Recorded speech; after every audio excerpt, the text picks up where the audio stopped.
함께하며 여러분의 내일을 응원합니다. 성공을 부르는 좋은 습관, 성공예감 이대호입니다.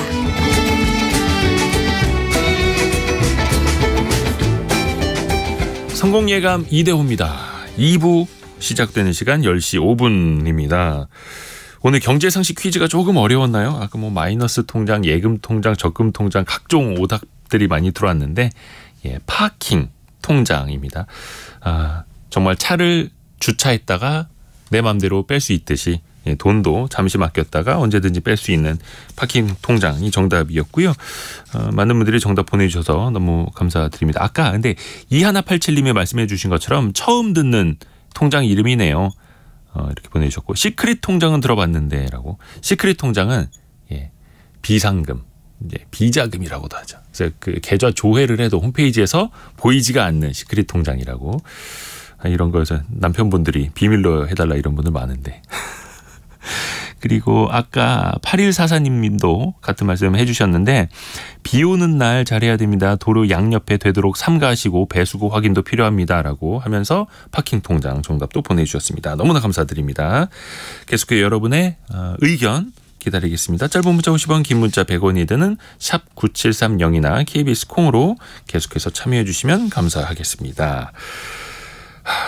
이게 경제학까지는 아니더라도 우리의 모든 삶이 선택의 연속 아니겠습니까?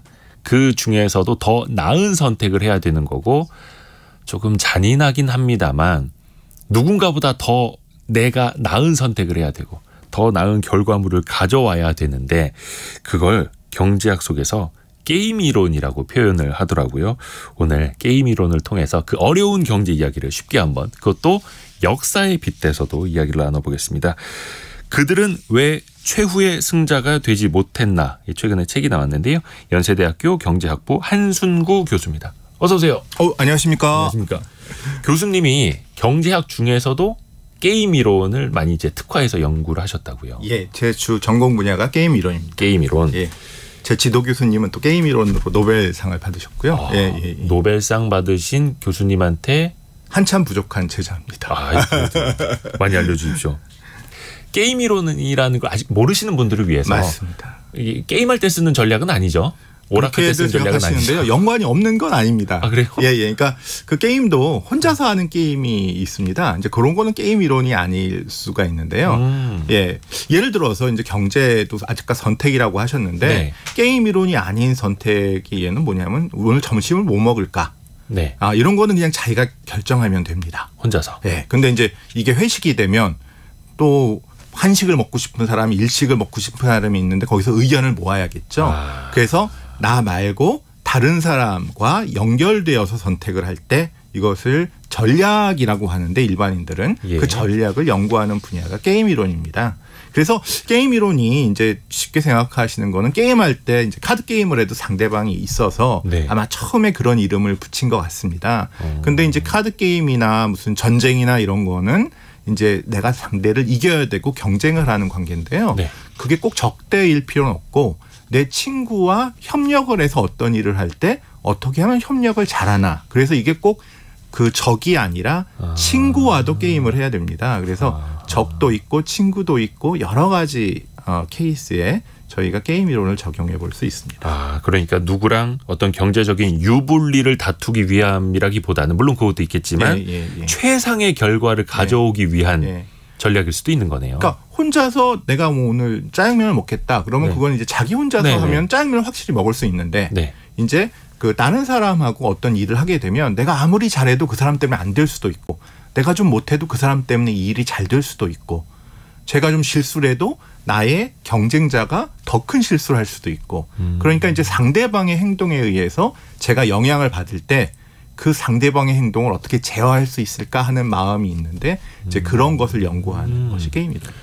조성빈 님이 조금 전에 글 올려주셨는데, 존 내시의 일대기를 다룬 영화 뷰티풀 마인드를 보고 게임 이론이라는 단어를 처음 알게 됐습니다. 그 영화 보셨나요? 뷰티풀 마인드? 예. 저희 그게 분야에 거기에 게임 이론이 들어있는 영화예요? 제가 못 봐가지고. 내시 교수님이 게임 이론을 처음에 만드신 저희 분야에서는 아주 선구적인 분이시죠. 예. 이거 봐야겠네요. 제가 지금 적고 있습니다. 옆에다가 뷰티풀 마인드 적어놨습니다. 보려고. 근데 참 아이러니컬하게 게임을 아주 잘하시는 분은 아닌 것 같은데 네. 수학을 이용해서 게임 이론을 처음으로 증명을 하신 그래서 저희 분야에서 이제 균형이라는 시장 균형처럼 경제학 균형을 많이 쓰는데 게임 이론에서는 내시 균형이 가장 초창기에 만들어진 아주 그 획기적인 개념이었습니다. 근데 이게 수학일 수도 있고 경제학일 수도 있고 심리학일 수도 있고 그런 거예요? 근데 저희는 그걸 다 수학으로 풀려고 하죠. 경제학은. 그러니까 심리학 하시는 분들은 다른 방법을 풀 텐데 네. 저희는 결국은 사람들이 눈에 보이는 돈을 더 얻거나 이익을 더 얻거나 아니면 승진을 하거나 이제 이런 목적을 갖고 한다고 보기 때문에 네. 그거를 논리적으로 사람들이 저희는 기본적으로 좀 똑똑하다고 봅니다. 그래서 심리도 이제 똑똑한 사람의 심리학으로 보기 때문에 그게 저희의 장점일 수도 있고 단점일 수도 있는데 그걸 수학으로 분석을 합니다. 가장 그 많은 사람들이 하고 있는 게임 중에 하나 가위바위보에 대해서 한번 여쭤볼게요. 좀 무식한 질문일 수도 있는데 우선은 가위바위보도 게임 이론에 포함이 될 수 있을지 또 하나가 블러핑을 하지 않습니까? 나 이번에 주먹 낼 거야 라고 하면서 가위바위보 하지 않습니까? 맞습니다. 이런 것도 게임 이론에 포함이 될 수 있나요? 아주 대표적인 게임 이론입니다. 네. 그러니까 그 말을 믿을 수도 있고 믿지 않을 수도 있지 않습니까? 그렇죠. 그냥 가위바위보를 하는 것도 게임 이론이지만 네. 또 다른 사람들이 지금 이제 오늘 주제랑 관련이 돼 있는데 이것이 아주 아름답지 못한 학문이다라고 어떤 분은 생각하실 수 있는데 예. 이렇게 거짓말을 그게 블러핑이라고 말씀하셨는데 네. 그게 진실일 수도 있지만 내가 이번에 주먹을 낸다는 게 네. 일부러 져주려고 네. 아니면은 그 거짓말일 수도 있지 않습니까? 그렇죠. 그래서 여기는 거짓말이 자유자재로 사실은 등장하는 학문이라고 볼 수 있습니다. 그걸 어떻게 보면 이용해야 되고 그렇죠. 읽어내야 되고 상대방을 자기가 원하는 방향으로 이끌기 위해서 그런 허허실실 거짓말 같은 전략도 다 쓰고 그걸 저희가 수학으로 분석을 하는 학문이라고 보시면 됩니다. 그 허허실실 전략도 어떻게 보면 게임 예. 이론, 예. 게임 전략이네요. 뭐 요즘 야구를 하는데 야구에서 투수가 예. 직구를 던질지 커브를 던질지 타자가 알면 정말 좋겠죠. 네네네. 그런데 던질 때 직구처럼 모션을 썼다가 커브를 던지기도 하고 근데 타자도 또 이번엔 자기가 직구 노리는 척하다가 커브를 사실은 마음속으로 갖고 있기도 네네네네네. 하고 이제 그런 것들이 다 게임 이론이고요. 제가 밖에서 들으니까 면접 오늘 말씀하셨던데 네. 면접관하고 면접 보는 지원자하고의 사이에서도 일종의 게임이 돌아가는 거죠. 네, 지원자는 자기가 자기의 본 모습보다 더 능력이 있게 보이려고 하는 거고 면접관은 그 진실을 알아내려고 하는 거죠. 우리 생활 속에 그게 정말 많은 거네요. 맞습니다. 예. 야구는 대표적으로 속임수 게임이라고도 하지 않습니까? 그렇습니다. 일부러 포수가 저 바깥쪽으로 앉아 있다가 갑자기 이제 몸쪽 공 던지도록 유도하기도 근데 하고. 정치인들이나 네. 또 국가 간에 요즘 많이 나오는 미중 갈등 이런 것도 다 게임 이론으로 분석을 해볼 수가 있습니다. 2161님이 딸아이가 경제학과 학생인데 1학기에 게임 이론 수업을 들었는데 어려웠다고 했던 그 학문 게임 이론이네요 라고. 그거는 교수님을 잘못 만나셔서 그런 것 같은데 우리 한순구 교수님을 만나셨으면 재밌게 들었을 텐데. 경제학자들이 반성을 많이 해야 됩니다. 재밌는 거를 그렇게 재미없게 가르쳐서 저희가 게임 이론이라는 이름만 재밌는 거 아닙니까? 그게 이제 수학을 경제학이 전 조금 그 방법론이 예. 너 이런 재밌는 현실 세계를 분석하기 전에 네가 이걸 수학적으로 분석하려면 수학을 잘 알아야 돼 라고 해서 막 미분, 적분, 어려운 수학을 막 가르칩니다. 근데 네. 그 과정에서 90% 이상의 학생은 관심을 잃죠. 그래서 조금 사례를 알려주면서 하면은 비효율적일지 몰라도 학생들이 관심을 계속 가지면서 게임 이론이나 경제학을 배울 수 있지 않을까 저는 좀 그렇게 생각해서 이렇게 좀 소프트한 책도 써봤습니다.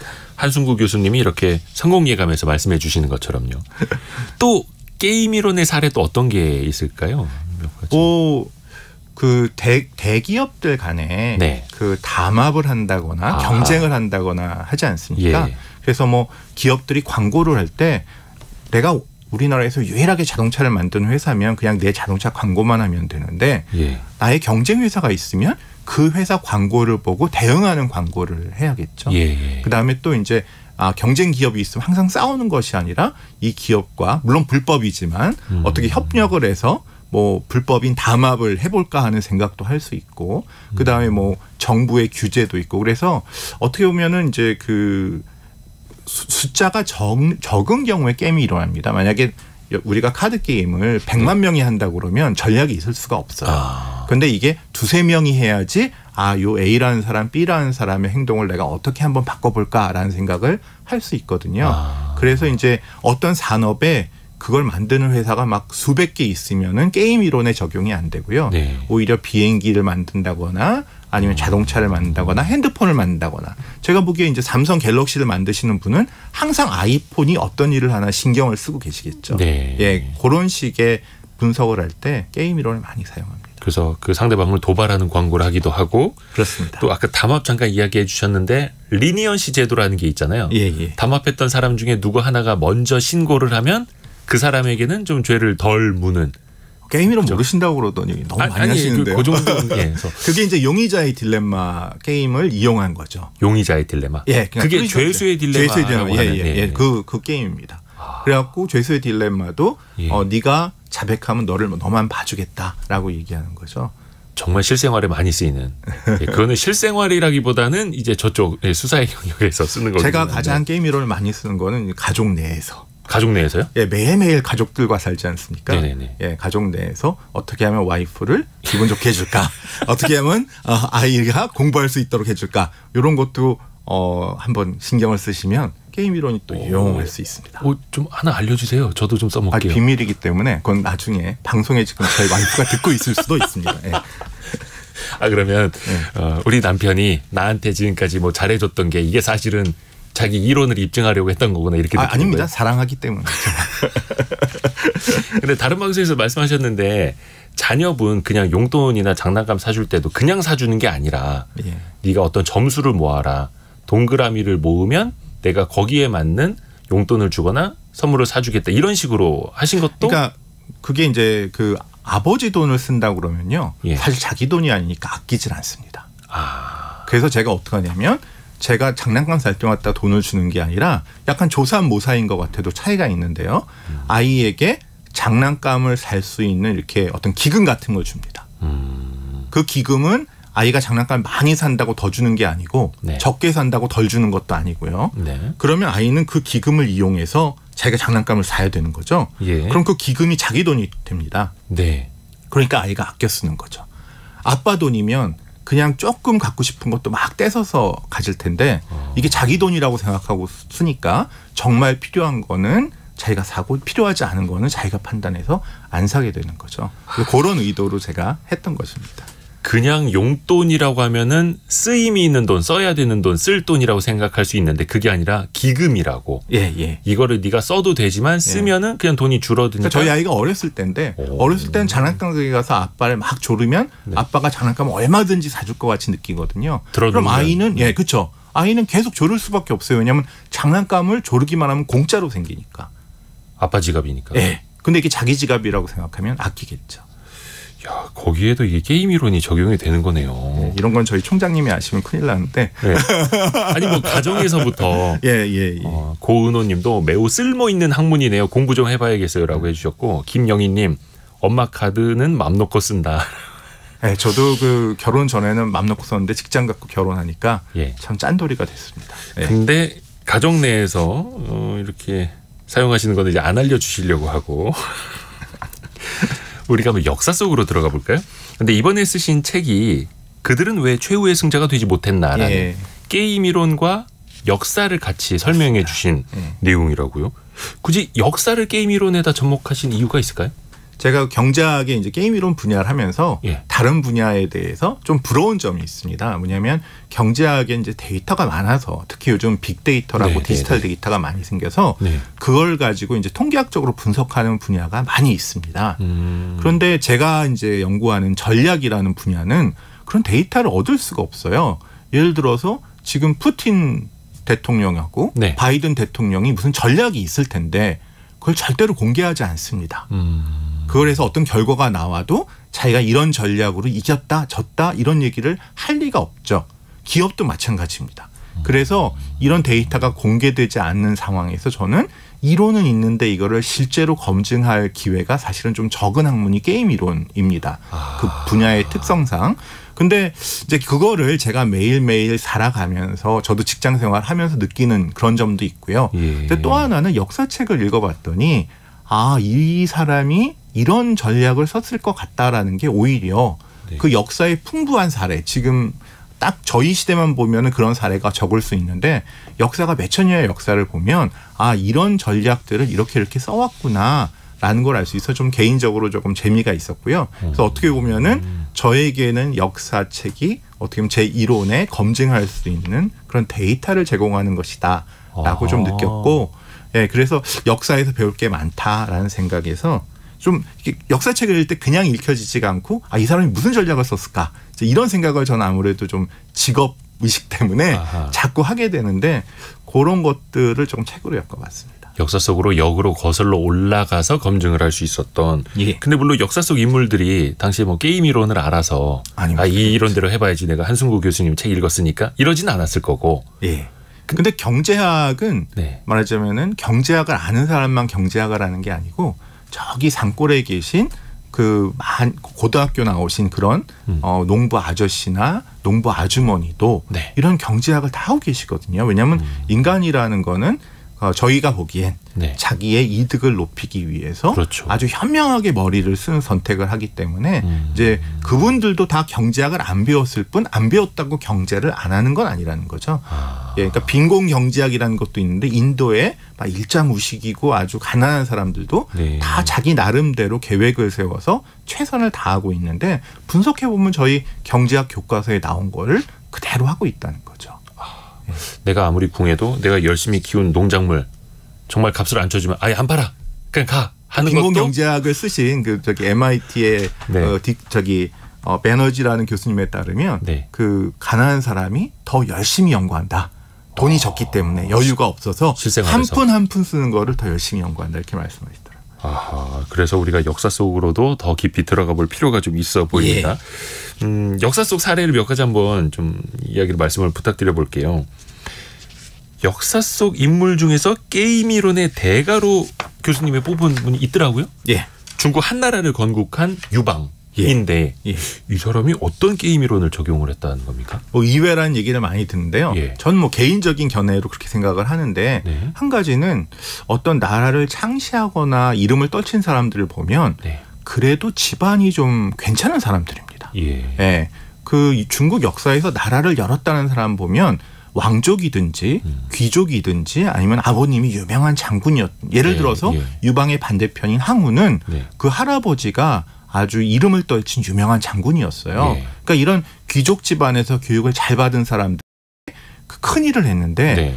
유방은 정말 그 농부의 막내 아들이고 그 아버지는 이름도 잘 찾기가 힘들 정도로 정말 누가 인정하든 아주 미천하고 일반적인 그런 집안 사람이었거든요. 네. 그래서 이런 사람이 중국 전체를 통일했다는 그런 것이 이제 상당히 주목할 만한 일이고요. 네. 그런 사람 중에는 이제 명나라의 주원장이라고 그분도 이제 가난한 제가 알기로는 중국에는 그렇게 2명밖에 없는 것 같습니다. 그 몇천 년 역사에서. 흑수저 출신으로 나라를 건국한. 맞습니다. 네, 그래서 유방은 가만히 보면 무술도 뛰어나지. 항우는 일당백인데 예. 그 유방은 무술도 뛰어나지 않고요. 별로 배운 것도 없어서 좀 무식하다 이런 얘기들 평을 듣는 사람인데 이 사람이 기가 막힌 그러니까 능력이 없는 사람이 제일 크게 성공했다.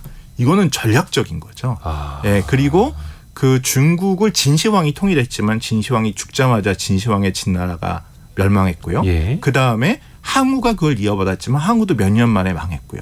그런데 유방은 한나라를 세워서 이 한나라가 수백 년을 갑니다. 그래서 중국 통일을 진시황이 했지만 네. 중국에서 몇백 년을 가는 왕조를 처음 만든 사람이 유방인데 이게 왜 중요하냐면 그 시스템을 만들었다는 거예요. 잘 싸움만 해서 중국을 통일한 게 아니라 네. 진시황이나 항우는 통일을 했는데 그걸 유지할 시스템을 안 만들었는데 유방은 또 그 시스템도 잘 마련해서 자기 대대손손 황제가 될 수 있도록 했다라고 하니까 유방이 게임 이론의 대가라고 하는데 제가 한 가지만 더 말씀드리면 네. 제가 유방을 좋아하진 않습니다. 왜요? 왜냐하면 그 사람 이렇게 성공하기 위해서 유방이 거짓말도 많이 했고 배신도 많이 했고 그래서 그 어떻게 보면은 존경은 하고 인정은 하지만 그 닮고 싶은 적은 아니다. 예, 저 자신도 그렇게까지 해야 됐나 하는 생각은 좀 있습니다. 아니 왜 어떤 전략을 어떻게 했었길래 그럴까? 일단은 사람 다루는 그쵸. 방법, 기술 그쵸. 그것부터 한번 들어볼까요? 그렇죠.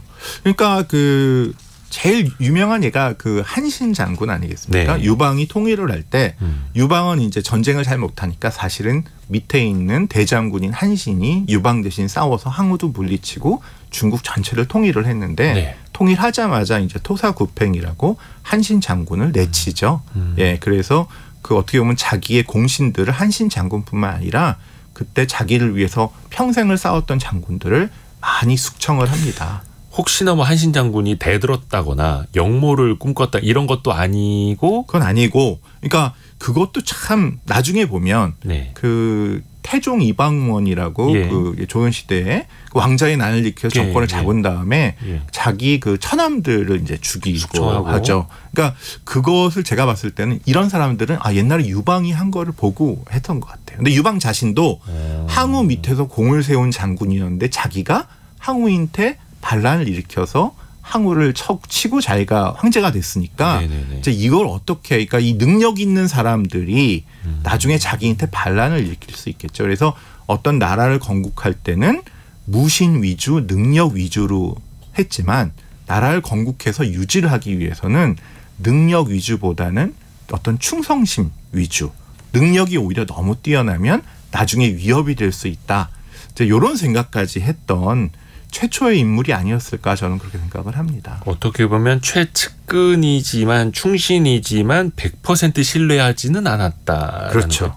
예. 최근에 뉴스 보면 푸틴이 그 프리고진 뭐 반역 관련해서 예. 자기 주변의 장군들을 좀 못 믿어서 프리고진을 처음에 썼다라는 얘기도 있잖아요. 푸틴도 이제 비슷한- 유방을 좀 연구해야 될 것 같습니다. 근데 좀 이게 무서워지네요. 왜냐하면 충신인데 토사구팽을 한 거니까. 그래서 제가 좋아하지는 않습니다. 네. 오. 근데 이제 이것도 한 가지 메시지가 있는데요. 네. 그러니까 제가 이 책을 쓰면서 저도 그렇고 다른 분도 그렇고 나는 열심히 일했는데 네. 한신처럼 억울하게 버림받았다. 이렇게 생각하시는 분들이 주변에 상당히 많습니다. 많죠. 뭐 기업인들도 그렇죠. 그렇고. 그렇죠. 네. 예. 근데 사실은 그게 어떻게 보면 당연한 거다. 그래요? 예, 한신이 만약에 거기서 네. 그런 서운한 마음을 가졌더라면 네네. 한신도 유방이 항우인테 반란을 일으키듯 한신도 유방에게 반란을 일으켰어야겠죠.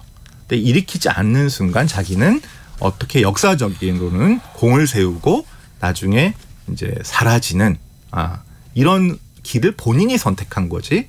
그거를 억울하다고 생각하면 이 세상에 억울한 거는 좀 끝이 없을 수가 있다.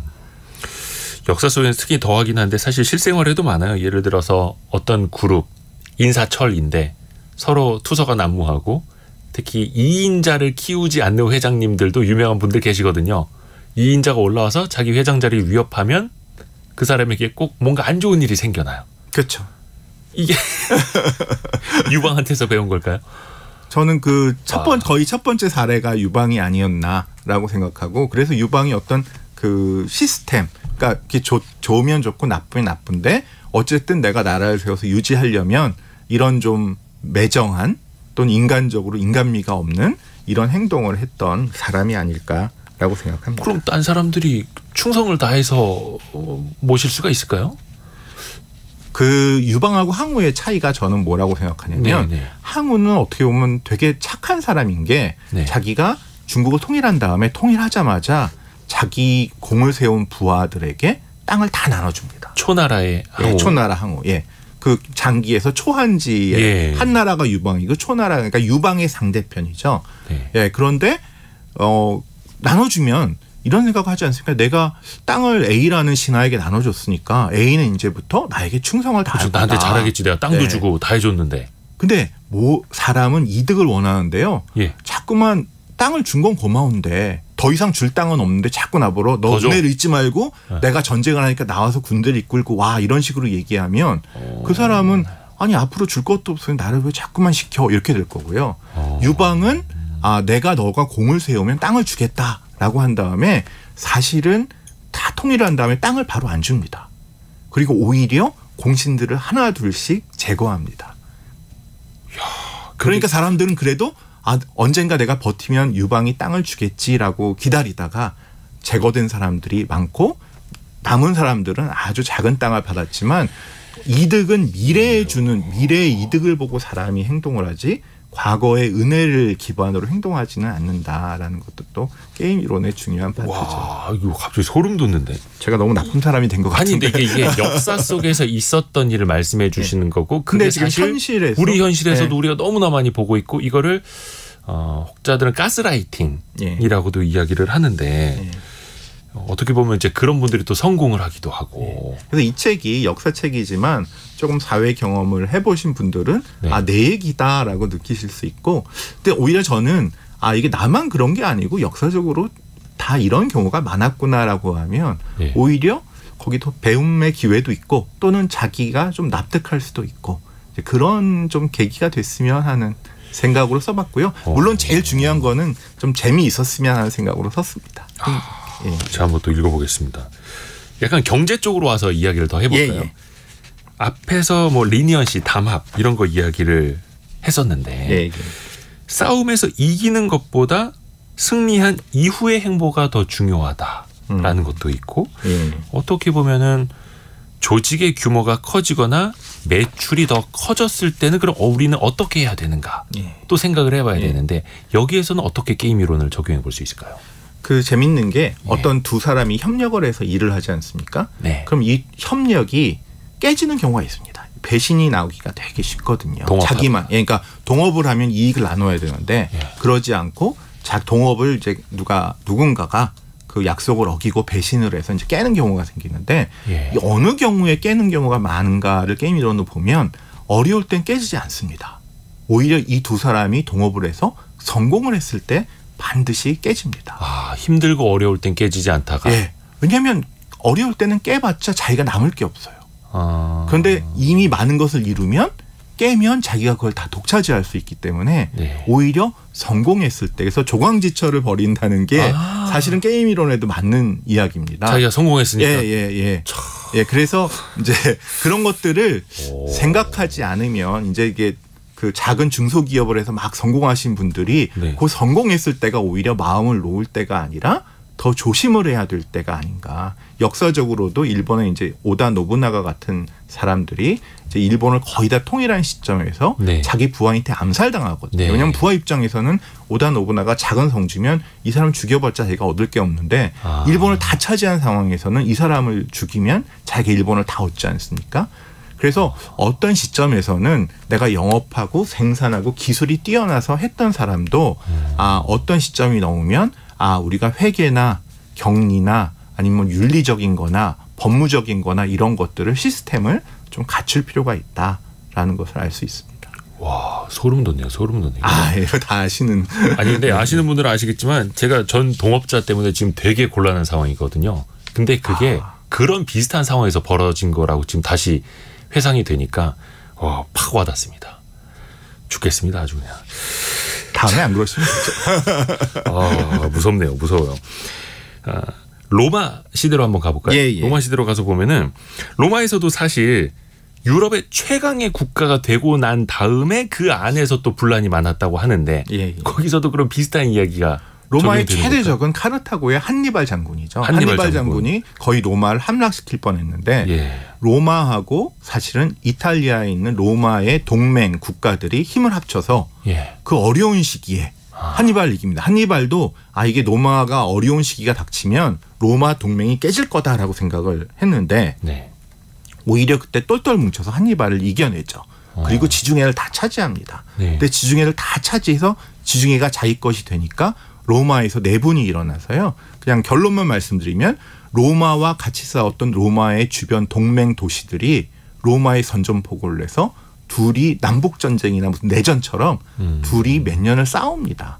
근데 그 이유가 뭐냐면 로마가 힘을 합쳐서 카르타고 한니발을 물리쳤는데 그래서 넓은 땅을 얻게 되니까 로마 귀족들이 거기에 노예를 이용해서 농사를 짓는 거예요.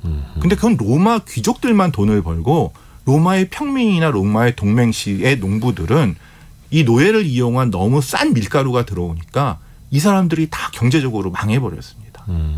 그러니까 같이 싸우고 누구는 부를 독점하고 우리는 오히려 열심히 싸운 끝에 가난뱅이가 됐다. 이렇게 된 거죠. 그래서 이런 그 어떤 부의 분배를 잘하지 못한 것 때문에 로마가 한참 고생을 했고 그걸 궁극적으로 해결한 사람은 카이사르, 유명한 카이사르가 해결을 했다고 봅니다. 근데 일단은 잘 살고 봐야 되고 잘 되고 봐야 되고 그렇습니다. 성공하고 봐야 되고 통일하고 봐야 되는데 문제는 그 이후. 그러니까 그 분배를 잘해야 되는데요. 예. 경제학에서 그거에 대한 게임 이론에서 그거에 대한 또 약간 그 이론이 있는데 예. 그 되게 복잡한 수학이지만 기본적인 거를 말씀드리면 예. 코어 이론이라는 게 있는데요. 그건 뭐냐면 그 분배를 잘 해서 그러니까 우리 이대호 편집장님하고 저하고 그 어떤 일을 같이 했는데 네. 분배를 잘하면 우리 둘이 계속 같이 일을 합니다. 근데 100을 얻었는데 이대호 편집장님이 90을 가져가고 전 10만 줬다. 네. 근데 나는 독립하면 20을 벌 수 있다. 그럼 제가 여기 가만히 있겠습니까? 나가죠. 나가죠. 그래서 어떤 그 구성원이 독립해서 나가지 않도록 그 사람에게 적정한 분배를 줘야 된다라는 게 코어 이론입니다. 와. 근데 그 각장 적정한 선을 찾아야 되는데 그렇죠. 그게 정말 어려운 거잖아요. 상황마다 다르고 사람마다 다를 텐데요. 그러니까 이론적으로는 코어를 계산하는 방법이 있어요. 이 사람 최소한 얼마를 줘야 된다는 게 있고요. 예. 그다음에 또 샤플리 밸류라고 이 사람이 만약에 빠지면 이인이 얼마나 주느냐. 제가 만약에 우리 둘의 동업에서 제가 빠지면 이윤이 60%가 준다. 근데 이대호 편집장님이 빠지면 80%가 준다. 그러면 8대 6으로 나눠야 된다라는 8대 것이 6으로. 이제 샤플리 밸류라는 또 이론이 있습니다. 저 사람을 모두 잃는 것보다는 그 망치를 주고서라도 잡아놓는 게 나으니까. 그러니까 무조건 공평하게 n분의 1이 아니라 기여도를 측정해서 그 기여도에 맞게끔 해줘야지 그게 공평한 분배다라는 거고요. 뭐 그거를 실제로 계산하는 거는 복잡한 일이지만 네. 사람들이 그래도 내가 기여도만큼은 받는다라는 것들을 객관적으로 이렇게 계산해서 보여주고 그래서 우리는 몇 대 몇으로 나누는 거다라고 해서 납득을 시키는 과정이 중요하다고 봅니다. 근데 이게 수학이나 경제학적으로는 저 사람의 기여도는 10, 저 사람의 기여도는 30 이게 카운팅이 되겠습니다만 그렇죠. 그러니까 인사고과 평가하고 하지 않습니까? 맞습니다. 근데 사람이라는 존재는 나의 기여도는 10이 아니라 20이라고 생각을 하고 30이라고 생각을 하니까 납득을 시키는 게 사실은 더 힘들 수가 있겠네요. 그렇죠. 그런데 이제 저희 경제학자는 네. 그거를 합리적으로 주면 아까도 얘기했지만 그 합리적인 이 사람은 뛰쳐나갈 텐데 계속 남아서 불평한다. 그러면은 자기가 생각해도 합리적이라는 거예요. 네. 당신의 기여도는 0.5야. 그래서 사장님 제가 왜 0.5입니까? 근데 계속 남아서 일을 해. 그렇죠. 회사를 안 나가. 능력 있는 사람 많이 줘도 나갑니다. 예. 야, 그러네요. 그 중간 지점을 사장님이 힘들더라고요. 저도 젊어서는 사장님이나 저희 대학 총장님이 아무것도 안 하시는 줄 알았는데 힘든 자리인 거 맞습니다. 그러니까 그냥 위에다 대고 불만만 얘기해도 되는 사람과 위에서 결정을 하고 그걸 또 설득을 시켜놓고 잡아놔야 되는 사람. 그래서 어떻게 보면은 선수들의 연봉이 뭐 수십억, 그쵸. 수백억 네. 되더라도 또 남아 있는 거고. 그렇죠. 잡을 야구 수밖에. 선수들이나 스포츠 팀에서 보면 연봉 차이가 막 100배 차이 막 나지 않습니까? 그렇죠. 예, 그런 것도 이 선수가 없으면 우리가 우승을 못 하는데 이 선수가 없으면 다른 선수로 해서 그 자리는 메꿀 수 있다. 이런 어떤 사실은 경제학적 계산이 들어가 있는 것 같아요. 그렇죠. 뭐 연봉 100배 받는다고 해서 타율이 100배 높은 것도 아닌데 그렇죠. 그 접점 지점을 잘 찾아야 되는 거고. 혹시 그 보너스 같은 거 줄 때는 어떻게 되면 약간 그냥 연봉 인상률 개개인의 인사평가뿐만이 아니라 보너스 같은 거 인센티브 가지고도 의의가 많이 상하지 않습니까? 그렇죠. 인센티브를 잘 줘야겠죠. 근데 뭐 그거는 저희도 계속 연구를 하지만 아직 똑부러진 답은 저희도 얻기가 힘들어서 계속 연구 중이다라고밖에 말씀을 못 드리고요. 근데 게임 이론이 좀 더 발전을 해야겠네요. 답이 있을지 잘 모르겠고 그건 오히려 약간 저는 개인적으로 과학의 발전에 기대입니다. 과학의 발전? 예. 왜냐하면 다들 열심히 일했다고 하는데 지금 CCTV를 놓으니까 도난이 많이 줄지 않았습니까? 미래에는 어떤 뭐 마이크로칩이나 인공지능이 나와서 한승구 교수가 수업 시간에 얼마나 열심히 했는가를 측정할 수 있는 과학 기술이 나온다면 사실은 또 그런 문제가 해결될 수 있지 않을까. 그래서 어떻게 보면 과학 기술과 그 경제학을 접목하는 거죠. 저는 경제학적으로 가장 중요한 일이 막 예를 들어서 철조망의 발명이라고 생각을 합니다. 철조망이요? 예. 예전엔 우리 양이 남의 풀밭에 가서 막 풀을 뜯어먹고 이런 일이 생겨갖고 약간 도난 아닌 도난이 있었는데 근데 그 거기에 다문이나 목책을 쌓으려면 너무너무 돈이 많이 들거든요. 그렇죠. 근데 철조망은 정말 간편하게 금방 저가로 칠 수 있는데 절대로 소나 양이 다른 데 침범을 못합니다. 네. 그래서 경제학의 공유지의 비극이라고 그런 것이 있는데 공유지의 비극을 이겨내도록 해준 것이 철조망이기 때문에 이게 그런 그 소유권을 보호해 주는 거죠. 네. 그래서 이런 과학 기술의 발전이 또 경제학에 중요한 역할을 하고 있기 때문에 저는 약간 달리 말하면 인공지능이 발전해서 인공지능으로 공평한 보너스를 개발하는 방법이 생기지 않을까라는 생각도 해봅니다. 이야, 철조망 하나가 경제학적으로도 의미가 되게 큰 것.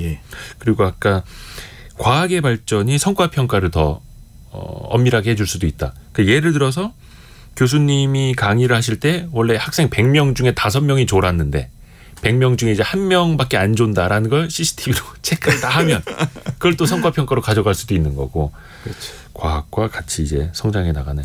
서원주님이 현대차에서는 100을 받고 그 협력사는 80을 받는 게 게임의 법칙이네요. 씁쓸하네요. 라고 보내주셨는데 이것도 약간 맞을 수도 있겠네요. 협력사들도 원래 그렇지 않습니까? 대기업보다는 그 협력사가 이익률이 되게 낮고 그냥 흑자와 적자 사이만 왔다 갔다 하고 있는데 그럼에도 불구하고 대기업에 납품을 하고 있으니 납품을 할 수밖에 없으니 딱 거기 그렇게 종속될 수밖에 없는 거고요.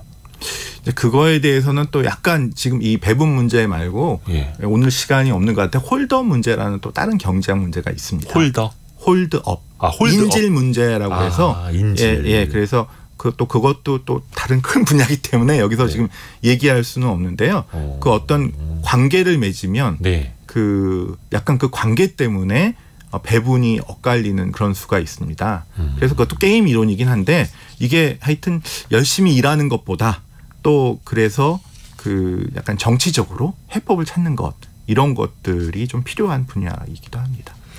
근데 이게 완전히 그 우리 실생활에 와닿는 거라서 많이 공부를 해놔야겠네요. 그럼 평소에도 게임 이론에 대해서. 그러니까 그냥 일 잘하는 사람이 돈을 더 받고 좋은 품질의 물건이 더 비싸게 팔리면 좋은 게 이제 경제학의 수요 공급의 법칙인데 인간 세상이 그렇게 돌아가지 않는다는 걸 깨달은 경제학자가 만든 것이 이제 게임 이론입니다. 여기에 어떤 인간적인 이런 것들이 들어간다. 어차피 있는 걸 이론으로 이제 증명을 한 거니까. 다시 한번 역사 속으로 되돌아갈게요. 아까 이제 중국 얘기도 했고 로마 이야기도 잠깐 했는데 우리나라 역사 속에서도 삼국 시대에도 특히 우리는 이제 신라가 삼국 통일을 했는데 뭐 고구려보다는 사실은 힘이 좀 달렸던 곳이고 백제보다도 조금 더 작다고도 하던데 신라가 통일할 수 있었던 것도 게임 이론으로 풀어볼 수가 있나요? 그렇죠. 이거는 그 모랄 해저드 인 팀즈라고 그 노벨상을 타신 홈스트롬 교수님의 이론을 제가 조금 적용해 볼 수 있다고 생각하는데요. 그 고구려는 영계소문이 죽은 다음에 그 세 아들이 4분이 납니다. 왜냐하면 너무 큰 나라고 뭐 당나라나 중국 수나라도 이렇게 다 물리쳤으니까 이 사람들이 여유가 있어서 4분을 일으키는 거예요. 똘똘 뭉치지 않고. 백제 의자왕도 뭐 풍악을 즐기면서 맨날 뭐 삼천궁녀가 아니라고 하지만 어쨌든 여유로운 생활을 했는데 그 저는 삼국 통일의 주인공으로 김춘추와 김유신을 많이 뽑는데요. 김유신이 전쟁을 잘한 것도 있지만 김춘추가 전 되게 놀라웠어요. 왜냐하면 선덕 여왕 때 다음 왕이 될 사람이 이제 선덕 여왕, 진덕 여왕 그다음에 김춘추였는데 왕의 1번 후보자가 그때 영계소문을 찾아갔다가 잡혀서 죽을 뻔하고요. 외나라, 당나라 저기 일본에 사신으로 갔다가 오고 또 그 당나라 태종을 찾아가서 2번이나 찾아갑니다. 근데 이게 무슨 교통이 발전한 때가 아니라 배를 타고 가면 당시에 풍랑 때문에 죽을 확률도 엄청 많았는데 황태자가 이렇게 외국을 아주 밥 먹듯이 돌아다니면서 죽을 고비를 넘긴 거예요. 근데 이유가 뭐냐면 그 김춘추의 할아버지가 왕이었는데 탄핵을 당했어요. 그래갖고 왕의 후보 제1순위 후보지만 귀족들이 왕을 시킬지 안 시킬지 모르는 거였고 김유신은 귀족이긴 했는데 사실은 신라 귀족이 아니라 신라에게 멸망당한 가야의 귀족입니다. 선덕 여왕은 또 왕인데 여왕이죠. 그래서 이 어떻게 보면 열등감을 가진 세 사람이 우리는 똘똘 뭉치지 않으면 한 사람이라도 열심히 안 하면 죽는다라는 각오하에 협력을 해서 삼국 통일을 이뤄낸 것이 아닌가 봅니다. 그만큼의 어떤 절실함, 절박함이 있었기 때문에 전략적으로도 그랬고 결론적으로도 그게 나타났고 이정옥님 재밌네요라고 보내주셨는데 이제 끝났습니다. 재밌으시면 저는 제일 좋습니다. 정말 재밌었고 우리 실생활에도 많이 적용할 수 있는 것, 우리가 또 스스로를 돌아볼 수도 있는 것이 있어서 40분이 후딱 갔습니다. 오늘 제가 말이 너무 많아서 죄송합니다. 아닙니다. 그들은 왜 최후의 승자가 되지 못했나, 이 책을 쓰신 연세대 경제학부의 한순구 교수와 함께했습니다. 정말 고맙습니다. 감사합니다. 감사합니다. 라디오 정보센터 다녀오겠습니다. 수도권 전역과 충남 북부 서해안, 춘천 등 강원 지역 4곳에 호우주의보가 내려졌습니다.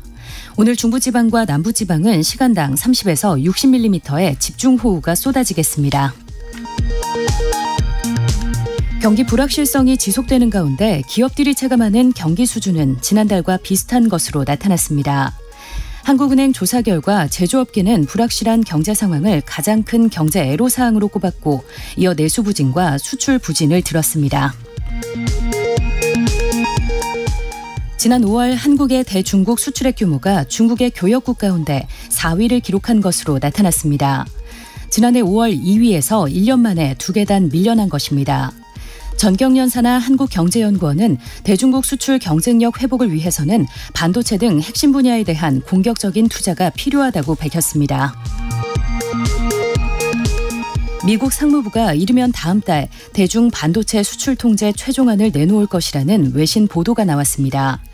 지난해 10월 수출 통제 잠정 규정을 발표한 이후 각계 의견을 수렴해 최종 발표하는 조치로 한국 기업에 미칠 영향이 주목됩니다. 지금까지 라디오 정보센터 조진주였습니다.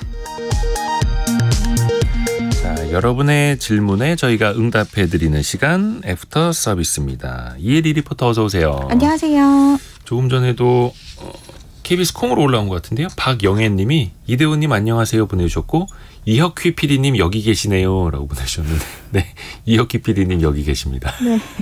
박영애님도 네, 어서 오세요. 네. 그리고 또 하나 미리 말씀드릴 게 있는데, 어저께 핫 이슈 인터뷰 시간에 김원식 문화평론가가 노키즈존에 찬성하는 사람들, 소비자 10명 중에 6명이다 라고 이야기를 했는데, 시간 관계상 말씀을 못 드렸습니다만 그거는 엠브레인 트렌드 모니터에서 전국 성인 1000명을 대상으로 한 조사 결과였다라는 것 말씀을 한 번 더 드리겠습니다.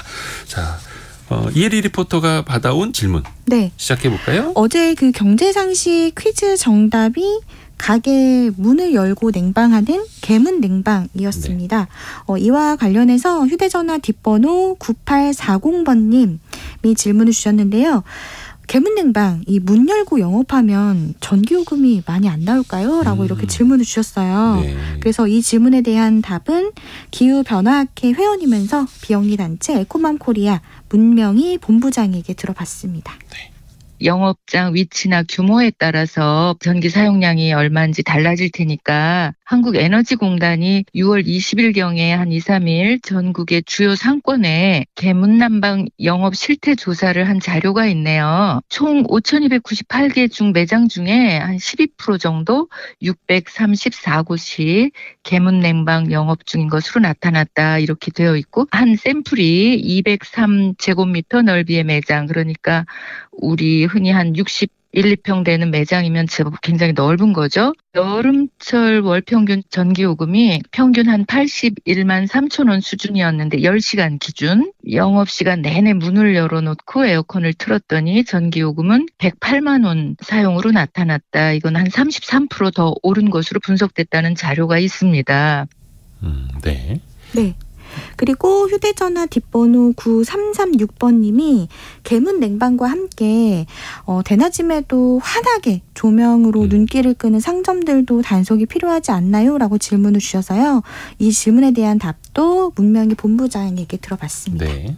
전력 소비가 과도하다라는 걸 느끼면서도 이렇게 그 영업 형태가 진행되는 것에 대해서는 정부가 적극적으로 나서서 단속하고 지침을 내려보내야 된다고 생각을 해요. 근데 저탄소 사회로의 전환, 전 국제 세계가 노력하고 있고, 우리나라도 2050 탄소 중립 실현해야 되는 큰 과제를 눈앞에 두고 있는데, 사업장도 또 소비자도 절약을 위한, 그 에너지 절약을 위한 시민 의식을 좀 더 높이고 개선돼야 하지 않을까 생각합니다. 다음 질문은요. 네, 그 휴대전화 뒷번호 2540번님이 전기차가 많아지고 있는데 전력난에도 문제가 되지는 않는지도 궁금합니다라고 질문 주셨습니다.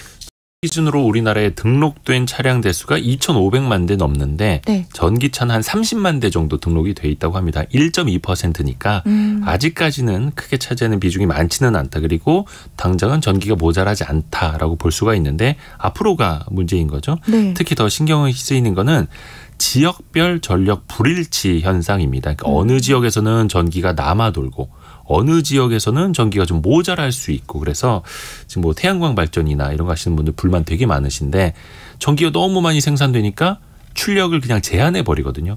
한국전력거래소에서 우리가 그걸 다 사올 수가 없어요.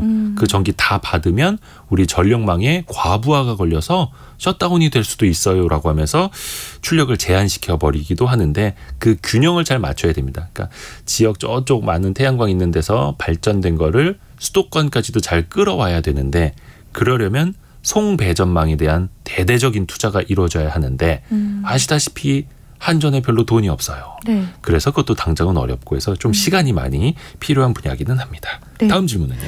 청취자 강인규 님이 궁금한 점 보내주셨는데요. 지금 30대 이상 미혼율이 50%가 넘는데 1인 가구의 가사노동은 어떻게 계산을 하나요? 라고 질문을 주셨습니다. 예, 통계청에서 얼마 전에 자료를 내놨죠. 네. 가사노동의 가치는 가사노동 시간과 시간당 가사노동의 가치를 곱한 건데 그 시간당 가사노동 가치는 일종의 시급 같은 걸로 대입을 했다. 거기에다 소요되는 시간 같은 걸 계산을 했다. 이렇게 이해를 해 주시면 될 것 같습니다. 네. 남자는 31세에 흑자로 진입하고 이게 흑자라는 게 가사노동량이 증가했다라는 뜻입니다. 남자는 31세 흑자 47세 들어서 적자로 전환이 됐고요. 여자는 25세 흑자로 진입해서 84세에야 적자로 전환된, 즉 84세가 되어서야 가사노동 덜 하고 뭔가 서비스를 받는 그 위치가 됐다라는 좀 서글픈 데이터가 나오기도 했었죠. 아이고 시간상 여기까지 해야 되겠네요. 이혜리 리포터 수고 많으셨습니다. 네, 고맙습니다. 고맙습니다. 오늘 많은 분들이 지역에서 비가 많이 오고 있다고 보내주고 계시는데요. 비 피해 없도록 더 조심해야겠습니다. 제가 문자를 찾고 있는데 아까 넘어갔네. 아까 어떤 분이 비닐하우스에서 일을 하시면서 듣고 계시다고 했는데 빗소리 때문에 라디오가 안 들린다라고도 보내주셨는데요. 각별히 비 피해 없으시기를 바라겠습니다. 저희는 내일 아침 9시 5분에 변함없이 다시 돌아오겠습니다. 성공예감은 오늘도 여러분을 응원합니다.